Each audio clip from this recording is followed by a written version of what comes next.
The Army of the Golden Hawk, and a prophecy for the young of our time. After all, the army of the hawk, or the army of the light, must be spiritually integrated, spiritually inspired. It must not expect God to be on its side, but it must be on the side of God.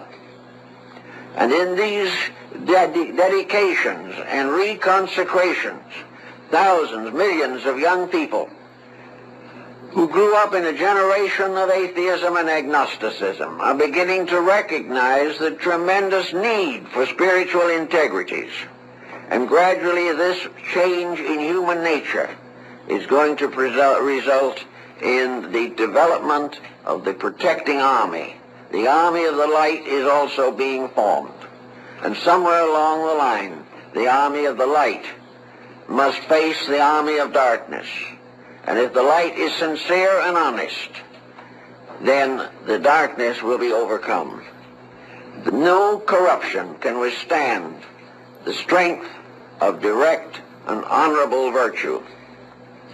So that we are watching as this problem is... Wow.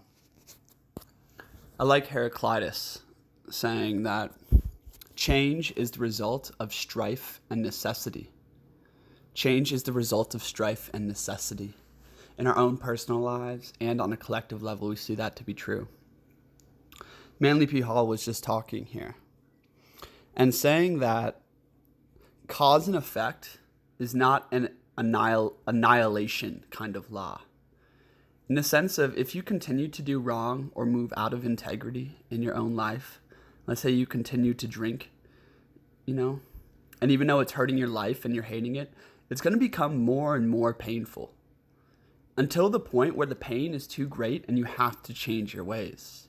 With any addiction, we see that. With most anything. And if your soul is strong enough, you'll be able to stand up and slowly shake off those shackles.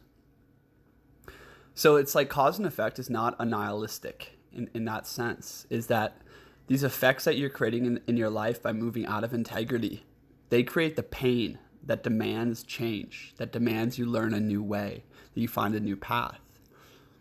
On a collective level, we're seeing that. Only problem is that so many of the minds are, mind controlled, but nonetheless, there's a great level of pain arising. And that's going to create change. And change is the result of strife and necessity. And oftentimes we look at the world and be like, wow, there's so much darkness or chaos or mind control or whatever's going on in the world.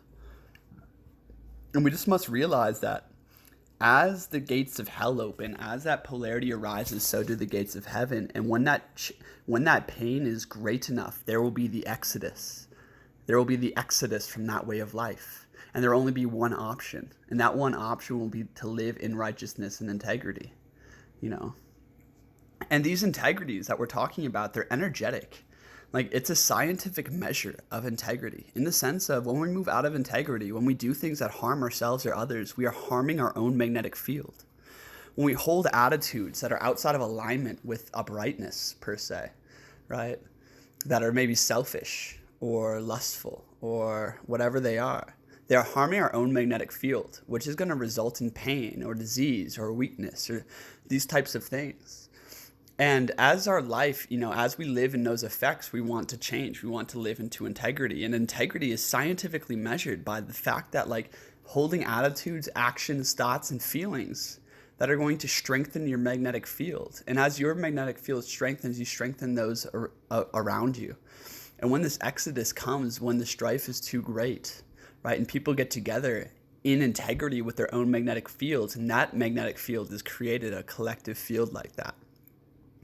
That is, basically the Armageddon and the new earth, like all these prophecies. This lecture by Manly P. Hall is on Armageddon and how every religious text or whatever, everyone's talking about the end of the world, Ragnarok or, the rapture, the end times, like every book has some kind of great war at the end, And we see that in our lives too. And after that great war, a new Eden is birthed in a sense.